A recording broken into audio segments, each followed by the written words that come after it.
It's time for the Freedom in 5 Minutes podcast. Powerful and liberating business strategies you can start in 5 minutes or less. Now, here's your host, Dean Soto.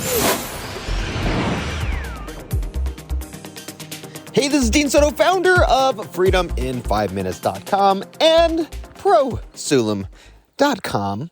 And we're here again with another Freedom in 5 Minutes podcast episode. Today's topic is this: diversifying and safeguarding everything in your business. That and more coming up. Well, good morning, everybody. It's actually been quite a while since I've done one of these podcasts, but for you probably didn't even notice. It's all good because there's a big queue of podcasts that's already been going on, and with as of recording this is actually during the entire lockdown, which I think will happen up until Easter. So we're about 2 weeks away from Easter. And it looks like President Trump has targeted Easter as the end of the lockdown. Now, just so you guys know, I am a bit of a conspiracy theorist, so I think that there's a lot more going on.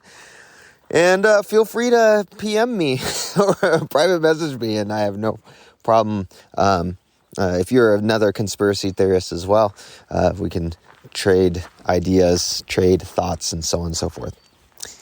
Anyway, all that being said, guys, what is the major thing that happened this week? Not this week, but this last 2 weeks. Well, let me tell you in a bit of a story. So, for those who don't know, I used to work for one of the largest aerospace companies in the world for about 10 years.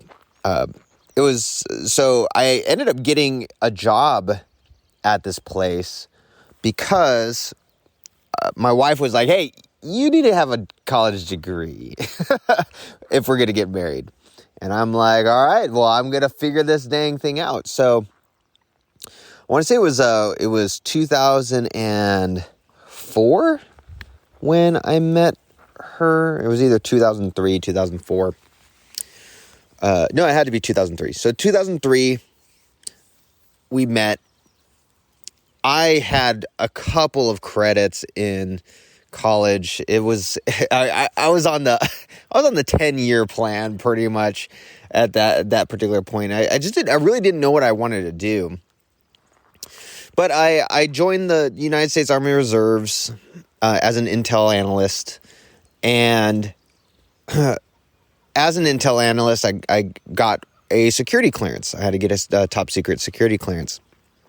And the way that works is that just because you have a security clearance doesn't mean that you get access to everything, right? And so what it does allow is a lot of these companies, these big aerospace companies, if they want to hire someone, they are paying for that security clearance and they have to wait. So a lot of the times they're waiting 3 to 6 months, depending on the person. Plus, they're having that person sit at a desk, not able to do anything for those 3 to 6 months. And they have to pay for the security clearance itself. And so that becomes pretty valuable, right? It's almost better than having a degree. In fact, in this case, it was. And so I'm trying to figure out ways to make money, ways to get my college, get through college and everything like that. And I was working for a place called JM plus Harris, and I mentioned this in one of the previous podcasts. I was working for a place called JM plus Harris. Weird name, but it was a civil engineering company, and I started applying at all these different places, and one of those places was this company the large aerospace company that I was applying for. Well, on it, I said, hey, I'm going for my bachelor's degree in business. And that was enough for them. The fact that they saw that I had a security clearance and the fact that I was going for my bachelor's degree was enough for them to hire me on as what was called an industrial security specialist. And what an industrial security specialist is someone who takes all the government regulations for having these top secret facilities and make sure that our company's actually following those regulations. Okay. And it's a very niched thing, something that I never expected to do. And while I was there, I ended up becoming a computer security specialist, which is a kind of more technical version of that job. And that was about halfway into it. So halfway into my 10 years. So about 5 years is when I went on more of the technical side. One of the things that really interested me was the concept of continuity planning. So continuity planning of the organization, of the project, of the program that we're supporting, right? So continuity of operations. And so what that is what contingencies do you have in place in your organization, technically, administratively, personnel-wise, a whole bunch of different things that you have to consider when a disaster happens. And a disaster doesn't have to be a natural disaster. It could be a man-made disaster. It could be a natural disaster. It could be a market disaster. It could be a technical disaster. It could be power goes out. What contingencies do you have in place to keep your operations moving? And while I wasn't a big nerd that was totally just like all up in all of the technicalities and so on when it came to keeping an organization going, but I was and still am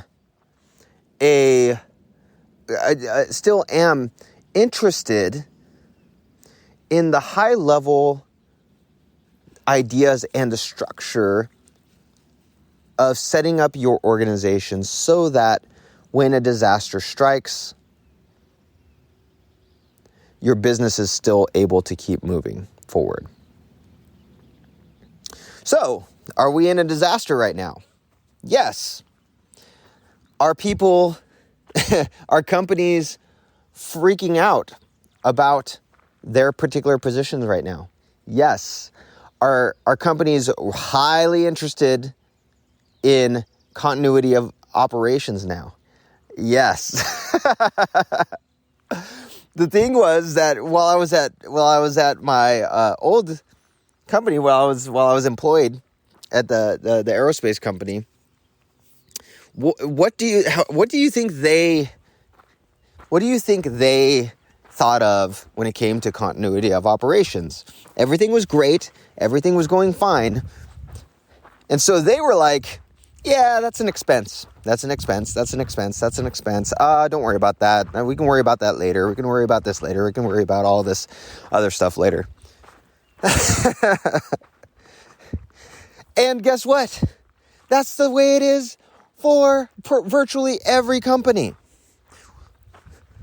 Let's just make money now, and we can worry about all that stuff later, because that's really just an expense right now. And what do you think is happening to those companies as we speak?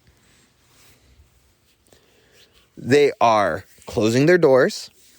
They are closing their businesses in general. They are trying to figure out how to work remotely. They're trying to figure out how to create continuity in their business. They're trying to figure out how to save their friggin' lives right now. And the thing is that a lot of this does not have to be difficult. You know me, if you've been listening to this podcast for a while now, if you've been listening to this podcast, what has been the number one thing that we always talk about? We always talk about how to do things, in 5 minutes or less. And a lot of this stuff is done very quickly. And you might be thinking, well, Dean, their organizations are really, really complicated and complex. And, there's a lot that goes into this stuff, right? Yes, the technical input of this stuff can be complex. However, the strategy and the thought process of continuity planning, continuity of operations, and contingency planning is not difficult. It's not. And I honestly get tired of people who think that you have to make things more difficult than they are.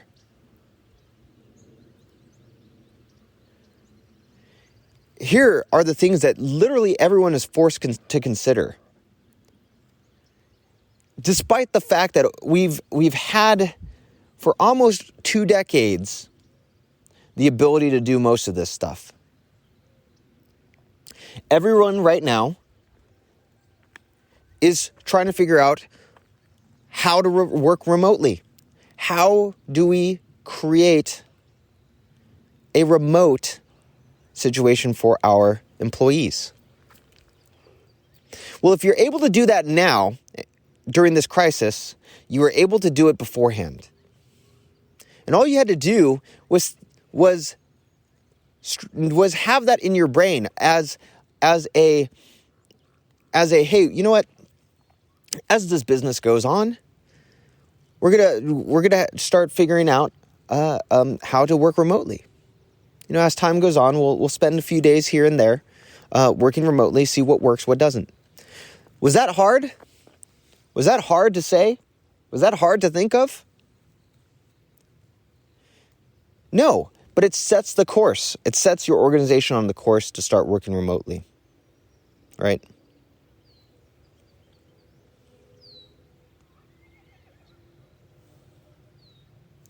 Now people are, especially restaurants, are thinking, well, how do I reduce fixed costs? How do I reduce the cost of my operation, the cost of where I actually do business? Shared workspace has been around for a long time. And now one of the big things that has been around for quite a little bit have been ghost kitchens for companies. Guess who's doing really well right now? Those who have taken ghost kitchens up. And a ghost kitchen is where there's a shared kitchen and the food gets delivered and catered.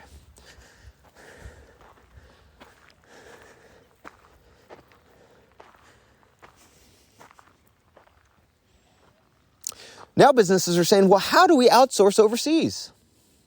How do I reduce my costs by outsourcing overseas and reducing the cost of labor, since here in the United States, in some places, is as high as $15 per hour for entry-level people, below entry-level people.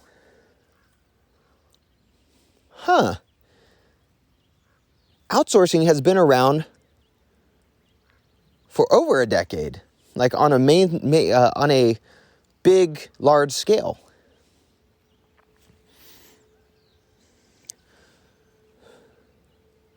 But if these simple questions were asked on a regular basis, were in the minds, were in the thought process of the leaders of the business, guess what would have happened over time? All of this stuff would have been implemented over time, because that's part of the thought process on a regular basis. Those who are thriving right now are those who outsource, those who work remotely, those who have figured out fixed costs, how to reduce their fixed costs, have set up their businesses in a way where they're not reliant on people sitting in their space forever, not having to meet face to face.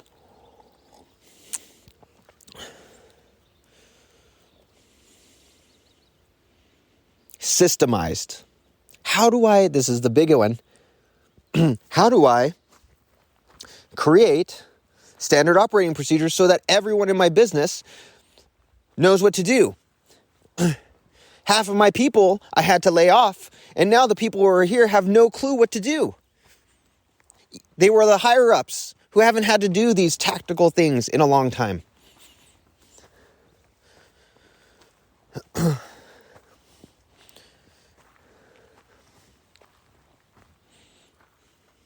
The businesses who thought about all this stuff, and literally just thought, your thoughts become actions, who thought about this stuff and started implementing them over time are the ones who are thriving right now.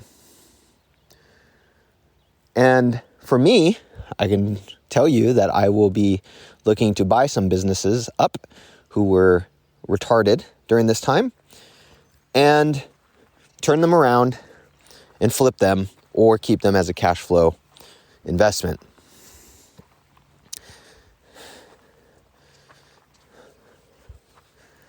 So why is this important? It's important because while things like this may not sound sexy, the fundamental thing around them is that you're going to be protected over time. The funny thing, though, is that despite them being a quote-unquote cost and not sounding sexy, despite all that, they actually become very sexy. To the point that during this crisis, I have spent more time with my family and have I shouldn't say barely, I've had the ability to serve my customers. I've had the ability to let my customers, to be flexible with my customers and to give them value. In fact, right after this, I have a call with one of my customers to be able to help them with strategy, with their next moves during this time. Some customers needed financial help. Some customers needed other types of help. And because my head isn't spinning and I'm not scared, I can be a good leader to those clients. I can be a good leader to those customers. I can be a great leader to my family and guide them through this storm that is currently happening. So, now that you're in this storm, what are the things that you're going to constantly have as your mission and thought process so that this type of stuff does not affect your business in the future?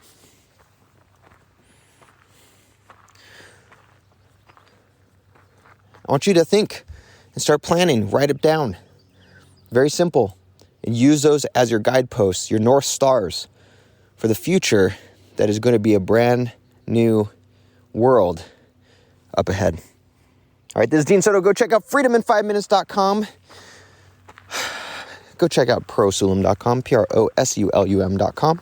If you want a virtual systems architect that will help you during times just like this to keep on moving your business forward. Go check that out. But until then, I will see you in the next Freedom in 5 Minutes podcast episode. Thanks for listening to the Freedom in 5 Minutes podcast. Now, head over to www.freedomin5minutes.com and register for our free masterclass and discover how to start systemizing and automating your entire business 5 minutes at a time. We'll see you next time on the Freedom in 5 Minutes podcast.